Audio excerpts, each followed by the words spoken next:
નમસ્કાર. શિશુ સંગોપનના આ ત્રીજા મણકામાં મારે આજે વાત કરવી છે બાળકોના રમકડાની. રમકડાની વાત અને આયુર્વેદાચાર્ય કરે જરાક આમ અવાસ્તવિક અથવા તો નવું લાગે, પણ જો મહર્ષિ કશ્યપ, મહર્ષિ ચરક, આયુર્વેદના બધા આચાર્યો એના માટે ચેપ્ટરના ચેપ્ટર આપે, એનું વર્ણન કરે, તો હું તો સામાન્ય આયુર્વેદાચાર્ય છું. તો ઋષિમુનિઓએ ઘણી બધી વિચારણા કરીને પછી રમકડા વિશે લખ્યું છે. એ કોઈ ખરીદીનો વિષય, ફેશનનો વિષય, ટાઈમપાસનો વિષય નથી. રમકડા એ બાળક માટે શું જરૂરી છે, કેવા રમકડા હોવા જોઈએ, રમકડા માટેના સિદ્ધાંતો શું છે, રમકડા માટે આયુર્વેદે શું કહ્યું છે, માતાએ, પિતાએ, દાદા દાદીએ, નાના નાનીએ, પરિવારના લોકોએ કેવા રમકડા ગિફ્ટ કરવા અથવા ઘરમાં કયા રમકડા લાવવા જે બાળકના સ્વાસ્થ્ય માટે ઉપયોગી છે. આશ્ચર્ય થશે કે સ્વાસ્થ્ય માટે, હા, સ્વાસ્થ્ય અને ઉછેર બંનેમાં રમકડાનો સંદર્ભ છે. હા, ચિલ્ડ્રન યુનિવર્સિટીએ આ વિષયમાં તો રિસર્ચ કરી અને રમકડાના એ શૈક્ષણિક અભિગમની તો ચર્ચા કરી જ હશે અથવા થવાની છે, પણ હું એનો એક પક્ષ જે મનોસ્વાસ્થ્ય છે એની થોડી ચર્ચા વધારે કરીશ. તો રમકડા વિશે આયુર્વેદે, શાસ્ત્રોએ શું કહ્યું છે એની થોડી ચર્ચા આજે આપણે શરૂ કરીશું. તો સાધારણ રીતે રમકડા એ કેવા હોવા જોઈએ? તો રમકડાની જે પરિભાષા છે એમાં એમણે ટોયઝ, એટલે કે એને સંસ્કૃત નામ છે ક્રીડનક, જે ક્રીડા કરાવે છે, ક્રીડા કરવામાં મદદ કરે છે. તો એક તો કીધું એ ડિફરન્ટ વેરાયટીઝ હોવી જોઈએ. એક સરખું રમકડું બાળક તમે હાથમાં આપશો તો ફેંકશે. એટલે બાળકને નવી નવી જાતના રમકડા જોઈએ છે, એ શાસ્ત્રકારોને ખબર હતી. એટલે એ કલર જુદો હોવો જોઈએ, એ શેપ જુદો હોવો જોઈએ, એ જુદા મટીરિયલનું હોવું જોઈએ. એટલે વિચિત્રાણી એટલે ચિત્ર વિચિત્ર એવું ખાસ કહ્યું છે. ઘોષવંતી, ઇટ શુડ બી મ્યુઝિકલ, એટલે કે એ અવાજ કરતું હોય છે. બાળકોને અવાજ કરતું રમકડું એટલું બધું ગમતું હોય છે. એ દેખાવમાં આમ ધ્યાન, તરત બાળક હાથ આમ જમ્પ મારીને એ જંતી લે આપણી પાસેથી, એટલે એ રમણીય પણ કહ્યું છે. એ બહુ વજનદાર ન હોવું જોઈએ. બાળકના તો આંગળા, એના હાથ બહુ કોમળ છે, તો તમે બહુ મોટું વજનવાળું એને રમકડું આપો તો એ પોતે દબાઈ જાય, ડરી જાય. એટલે એ અગુરુ, એટલે કે વજનમાં લાઇટ એવું રમકડું હોવું જોઈએ. અતીક્ષાણી, એના જે કોઈ શેપ છે એ શાર્પ ન હોય, કારણ કે બાળક મોઢામાંય નાખશે, બાળક બે હાથે પકડે, બાળક રમતે રમતે આંખ પાસે પણ રમકડું લઈ જાય. તો શાર્પ હશે, જો તીક્ષ્ણ હશે તો બાળકને જ લાગી જશે, એને સેલ્ફ ઇન્જર્ડ થઈ જશે. તો એ બાળક માટે તો બહુ નુકસાનકારક છે. એટલે રમકડા પસંદ કરવામાં શું શું ધ્યાન રાખવાનું? ચિત્ર વિચિત્ર, અલગ અલગ કલરના, અલગ અલગ શેપના, અલગ અલગ આકૃતિવાળા, એ મ્યુઝિકલ હોવા જોઈએ, એ ટ્યુન કંઈક ઉત્પન્ન કરતા હોય, દેખાવમાં સરસ હોય, આકર્ષક હોય, વજન ઓછું હોય, લાઇટ વેઇટ, એટલે કે અને એ પ્રકારે એ તીક્ષ્ણ ન હોય. ઉપરાંત એની ક્યુરોસિટી જગાડે. બાળક છે એ પોતે વિકસિત થઈ રહ્યું છે, અને જેમ જેમ, કારણ કે ન્યુરલ જે ડેવલપમેન્ટ છે હાઈએસ્ટ એ 2-2.5 વર્ષ સુધી, 3 વર્ષ સુધી થવાનું છે. તો જ્યારે બાળકના જ્ઞાનતંતુઓ વિકસી રહ્યા છે, એને જે મસ્તિષ્કનો વિકાસ થઈ રહ્યો છે, ત્યારે એ ખાસ આ પ્રકારના હોવા જોઈએ. અને એ જ રીતે બાળકનું પ્લેગ્રાઉન્ડ પણ કેવું હોવું જોઈએ, એના વિશે પણ શાસ્ત્રકારોએ વર્ણન કર્યું છે. આપણે એક પછી એક એને જોવાનો પ્રયત્ન કરશું. તો રમકડામાં શાસ્ત્રો એમ કીધું છે કે ગાય, ઘોડા જેવા શાકાહારી પ્રાણીઓ, હા, એમાં એમણે શાકાહારી શબ્દ એટલા માટે વાપર્યો છે કે માંસાહારી પ્રાણીઓના દાંત બહુ તીક્ષ્ણ હોય. વાઘ, સિંહ, એ પછી વાઘથી બીતો તો પછી થશે, પણ પહેલે જ જો એના તીક્ષ્ણ દાંતવાળી આકૃતિ જોઈએ તો બાળકના મનમાં ડર બેસી જતો હોય છે. એટલે શાકાહારી પ્રાણીઓના દાંત છુપાયેલા હોય છે, એ બહાર નથી હોતા. એ મોઢું ખોલે, બોલે ત્યારે જ દાંત દેખાતા હોય. જ્યારે માંસાહારી પ્રાણી હોય તો એના દાંત જ બારે હોય. એટલે એ પ્રકારના પ્રાણીઓની આકૃતિ પણ બાળકને બતાવવાની નથી. એટલે ગાય, ઘોડા જેવા શાકાહારી પ્રાણીઓ અને પક્ષીઓના આકારના હોવા જોઈએ. તો એ બાળકને પોતાને સાત્વિક ભાવ ઉત્પન્ન કરે છે, એની પ્રેરણા મળે છે. એ બાળકને એનાથી જ અંદરથી જ એ માયાળુપણું પોતે જાળવે છે, એ શાસ્ત્ર કહે છે. જે રમકડું છે એ એટલું સોફ્ટ હોય, કારણ કે બાળકની ચામડી પણ બહુ સોફ્ટ છે, બાળક બહુ કોમળ છે. તો આવા કોમળ ત્વચાવાળું બાળક અને ખરબચડાવાળા તમે ગાય પણ લઈ દો કે એવું પ્રાણીનું કે પક્ષીનું કે જેમાં એને પકડવા જતાં જ એને છોલાઈ જાય, તો એ કોમળ હોવું જોઈએ.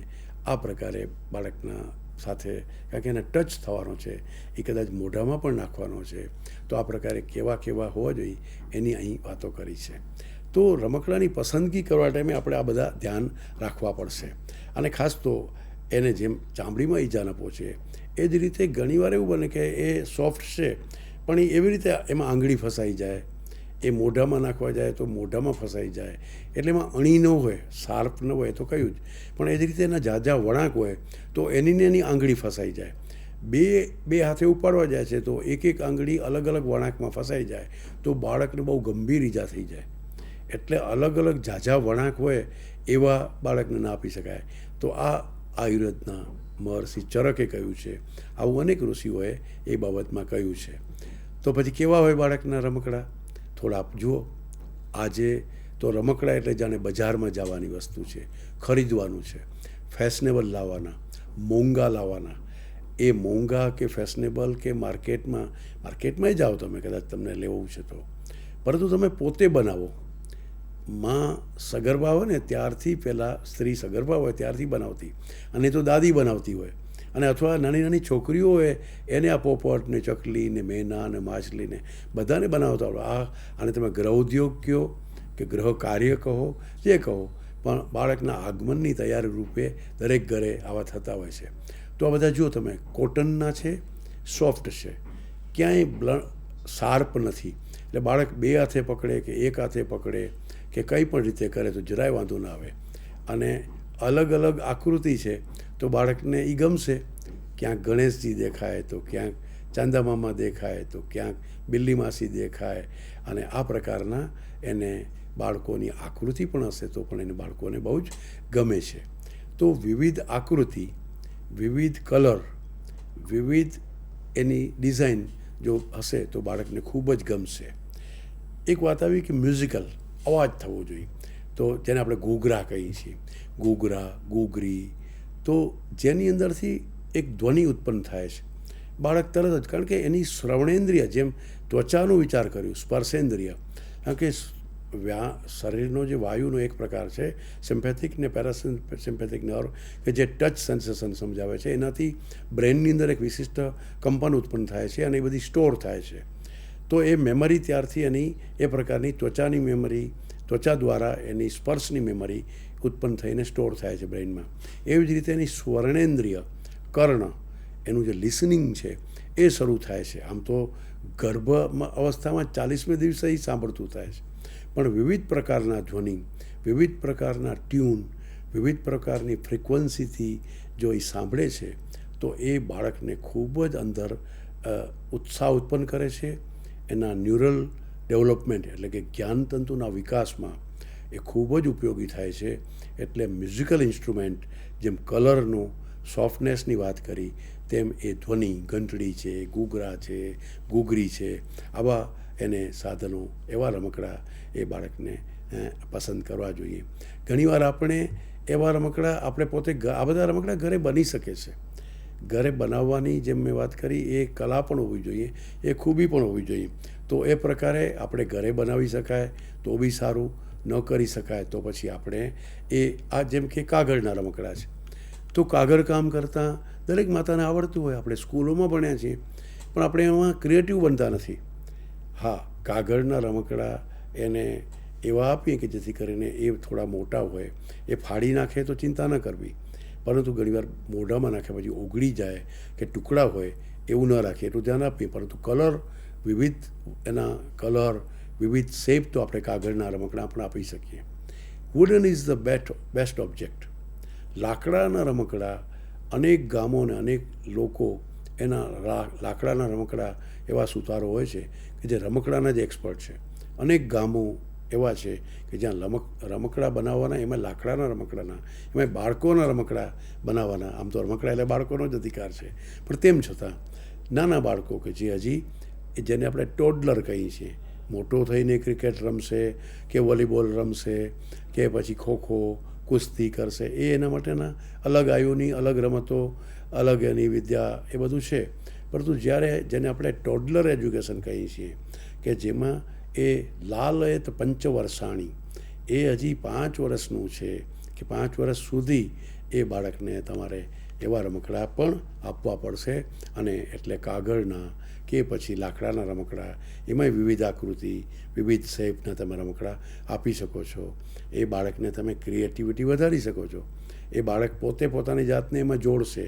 એ પૈડાવાળું રમકડું કંઈ 6 મહિનાનું બાળક હજી ચલાવી નહીં શકે, પણ 12 મહિનાનું બાળક તો એને જોઈને એને ચાલવાની, દોડવાની, એની પાછળ રીખવાની, બાખોડિયા ભરવાની ઈચ્છા થશે. તો એની ગતિને પણ એને બુસ્ટઅપ મળશે. ગરિયા, ચકરડી, ફુદરડી એ લાકડાની હોય તો એને બહુ જ ગમશે, કારણ કે એને કલરે ગમે છે, એને શાર્પનેસ નથી એટલે હાથમાં પકડવું સહેલું પડે છે, એ અલગ અલગ આકૃતિનું છે એટલે એમાં ધ્યાન જાય છે. તો સાઇઝ, શેપ, મ્યુઝિક, ટચ, આ બધું, અને એમાં પાછી મૂવમેન્ટ આવી એટલે ચકરડી આવી, તો બાળકને ચકરડીથી ખૂબ જ એને ન્યુરલ ડેવલપમેન્ટ થવા મદદ કરતું હોય છે. મ્યુઝિક પોતે કરતું અથવા મ્યુઝિકના સાધનોવાળા પણ ચાલી શકે. જરૂર નથી કે એમાં મ્યુઝિક વાગતું હોય, પણ મ્યુઝિકના ઇન્સ્ટ્રુમેન્ટ, અલગ અલગ પ્રકારના તમે એના ઓબ્જેક્ટ વિચારી અને બાળકોને ખૂબ જ આ બધું ગમતું હોય છે. નાના નાના ઘંટડીઓ, પછી એ અલગ અલગ પ્રકારના ટ્યુન ઉત્પન્ન કરતી ઘંટડીઓ બાળક પોતે હાથમાં રાખીને વગાડે. એને ખબર નથી કે કેમ વગાડાય, પરંતુ જેવું પકડશે એટલે વાગવા માંડશે, વાગશે એટલે એને વિચિત્રાણી, એને જિજ્ઞાસા થશે, એને ઈચ્છા થશે, એટલે એના કર્ણેન્દ્રિયથી એના મસ્તિષ્કનો વિકાસ થશે. અને એટલે બ્રાસની ઘંટડી કે જે અલગ અલગ પ્રકારના ટ્યુન અને મ્યુઝિક ઉત્પન્ન કરે છે, એ ઘંટડી પણ રમકડામાં આપણે ઘોડિયામાં ટીંગાડી શકીએ, હાથમાં પણ આપી શકીએ. પણ બાળકને કુલ મળીને 5 જ્ઞાનેન્દ્રિયો માટે આવા ઘૂઘરા એ પોતે વગાડે અથવા એના સામે બેસીને માં કે દાદી કે કોઈ પણ વગાડે, તો બાળક એના તરફ એનું ધ્યાન જશે. એટલે ત્વચાને સ્ટિમ્યુલેટ કરવી બાળકની બહુ જ જરૂરી છે. એની આંખો દ્વારા એ ઘણી બધી વસ્તુ જોશે, એ સાઇઝને જોશે, એ શેપને જોશે, એ કલરને જોશે. એટલે એની ચક્ષુ ઇન્દ્રિય, એની કર્ણેન્દ્રિય, તો પંચ જ્ઞાનેન્દ્રિયોની એની વિકસાવવા માટે રમકડાની બહુ મોટી ભૂમિકા છે. ઘણીવાર આપણે જ્યારે પ્રસંગોમાં જઈએ છીએ કે છઠ્ઠીના દિવસે કે કોઈ છોકરાને જોવા જઈએ ત્યારે ચાંદીનો ઘૂઘરો આપીએ છીએ, તો એ આનંદની વાત છે કે ભાઈ માની લો કે મોઢામાં બી કદાચ બાળક નાખે તો સિલ્વર, ચાંદી, સોનું, બ્રાસ એ નુકસાન નથી કરતું, અને એના ઉલટાના એને ફાયદા બી મળે છે. કદાચ હાથમાં પકડવાથી પણ એ ચાંદીના જે ગુણો છે એ ત્વચા દ્વારા પણ મળે છે. અને એટલે તો આપણે પણ બધા સોનાના દાગીના, ચાંદીના દાગીના મોટા બહેનો પહેરે છે, મોટી છોકરીઓ પહેરે છે, પુરુષો પણ કાનમાં કુંડળ પહેરે કે સોનાની ચેન પહેરે. તો સોનું, ચાંદી, રૂપું વગેરે એ ત્વચા દ્વારા વિશિષ્ટ એ અલંકાર છે વાસ્તવમાં. પણ અલંકાર અને રમકડાનું કોમ્બિનેશન કરી દઈએ તો બાળકને ખૂબ જ, કારણ કે એ ચાંદી છે એ ઇમ્યુનોમોડ્યુલેશન એટલે કે ઇમ્યુનિટી પણ વધારે છે, અને એ સંદર્ભમાં એના પર ઘણા કામ થયા છે. પરંતુ આપણા શાસ્ત્રકારોએ તો સીધા એને રમકડામાં પણ ઉપયોગમાં લઈ લીધા છે. તો ગાય અને અલગ અલગ પ્રકારના પ્રાણીઓ, તો એનાથી એ આજુબાજુના પર્યાવરણને, સૃષ્ટિને પોતાના સિવાય એવા જે બીજી વસ્તુઓ છે એ એને જોતું થશે. એટલે બાળકના રમકડાની પસંદગીમાં પ્લાસ્ટિકના નહીં, શાર્પ નહીં, ઇલેક્ટ્રોનિક રમકડા એની ઉંમર જ નથી. અતિ સ્પીડવાળા રમકડા, જેમ ગતિ જોઈએ છીએ, પણ ગતિ એ ચકરડીની ગતિ કે હિંડોળા સાથે કે એના ઢોલિયા સાથે કે એના ઘોડિયા સાથે ફરતું હોય એટલી જ ગતિ જોશે. નહીંતર બાળક એના અવાજથી, એ તમે ચાબીવાળું રમકડું લઈ દો કે તમે એને મોટું ઇલેક્ટ્રોનિક કે સેલવાળું રમકડું લઈ દો તો એ સ્પીડ કરશે. એ સ્પીડ બાળક નહીં, જેમ મોટું થશે ત્યારે એવા સ્પીડવાળા રમકડા ચોક્કસ એને ઉપયોગી થશે. તો આ પ્રકારે અલગ અલગ સંસ્કારમાં એક રમકડા છે એ પણ એને આપણે પ્રસંગો સાથે જોડ્યું છે. અલગ અલગ સમય, છઠ્ઠીના દિવસે અમુક રમકડા ગિફ્ટ કરાય, પહેલો મહિનો થાય ત્યારે અમુક રમકડા ગિફ્ટ કરાય, 45 દિવસ માતાને થાય, શુદ્ધિકાવસ્થા પૂરી થાય એટલે અમુક જાતના રમકડા. પણ મૂળે તો વાત એ છે કે પહેલા દિવસે બાળક કંઈ રમકડું નહીં પકડે, તો હવે છઠ્ઠી પછી હજી બાળકને તો ગ્રીપ આવી જ નથી, પણ એ એક ટોકન છે કે ભાઈ તમે હવે એને રમકડા તરફ પણ લઈ જવું પડશે. પણ જેવા 45 દિવસ પૂરા થાય એટલે બલૂન બતાવવું, જેને નિષ્ક્રમણ સંસ્કાર કહેવાય, એ પ્રકારના એને બહાર લઈ જવાની પ્રક્રિયા થશે. તો આ પ્રકારે બાળકના વસ્ત્રો, બાળકના પરિધાન એ ઋતુ પ્રમાણે હોવા જોઈએ, એના સ્વાસ્થ્યને પુરસ્કાર મદદ કરનારા હોવા જોઈએ, અસ્વાસ્થ્યકર ન હોવા જોઈએ.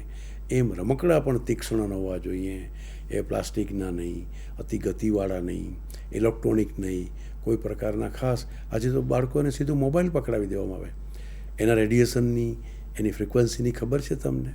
આપણે જાણીએ છીએ કે આપણા પોતાની પણ રાતના ભાગમાં સૂતા હોઈએ ત્યારે 2 મીટર દૂર આપણો મોબાઈલ રાખવો જોઈએ, નહીંતર આપણે એની કેટલી તકલીફ પડે, એ આપણા મોટાને તકલીફ પડે. પણ બાળકને હાથમાં મોબાઈલ પકડાવી દઈ રમવા માટે, એ પણ. તો આ બધી વાત આજની માતાઓ સમજે, ચેતે. વિશ્વ સ્વાસ્થ્ય સંગઠને પણ એની ગાઈડલાઈન બહાર પાડી છે.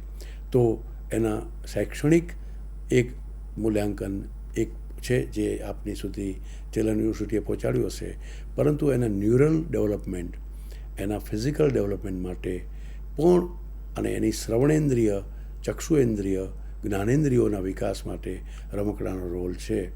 આ વાત અહીં આપના સુધી પહોંચાડવામાં મને ખૂબ જ આનંદ થયો છે. ચિલ્ડ્રન યુનિવર્સિટીએ આ પ્રકારના વાલીઓ માટેના કાર્યક્રમો ગોઠવી અને બાળકના વિકાસમાં, કેમ કે બાલો હિ બલમ રાષ્ટ્રસ્ય, જે બાળક તમારા પરિવારનું તો એક ભવિષ્ય છે જ, પરંતુ રાષ્ટ્રનું પણ ભવિષ્ય છે. અને એ કરવા માટે ચિલ્ડ્રન્સ રિસર્ચ યુનિવર્સિટી જે કંઈ અભિગમ લઈ રહી છે અને બાયસેગના માધ્યમથી આવી વાતો, આયુર્વેદની વાતો આપના સુધી પહોંચી રહી છે, એ ખૂબ આનંદની વાત છે. ગુજરાત એમાં અગ્રેસર છે, એ આપણા બધા માટે ગૌરવની વાત છે. ધન્યવાદ. ખૂબ ખૂબ આભાર જાની સાહેબ. આજે આપે આપણા શાસ્ત્રોમાં રમકડા વિશે કેટલી વિસ્તૃત માહિતી આપેલી છે. રમકડા બાળકને ક્યારે આપવા જોઈએ, રમકડા આપવાની શરૂઆત ક્યારે કરી શકાય, આયુર્વેદમાં રમકડાનું કેવું વર્ણન કરવામાં આવેલું છે, અને તે સાથે સાથે રમકડા કેવા રંગના હોવા જોઈએ, લાકડાના શા માટે હોવા જોઈએ, સોફ્ટ મટીરિયલના શા માટે હોવા જોઈએ, તે વિશે આપે ખૂબ સુંદર અને વિસ્તૃત માહિતી આપી. તે બદલ સાહેબ આપનો ખૂબ ખૂબ આભાર વ્યક્ત કરીએ છીએ. અને આગળ પણ આપ આ જ રીતે આયુર્વેદ સંદર્ભે, બાળકોના ઉછેર સંદર્ભે માતાઓને માર્ગદર્શિત કરતા રહેશો તેવી અપેક્ષા સાથે ખૂબ ખૂબ આભાર સાહેબ.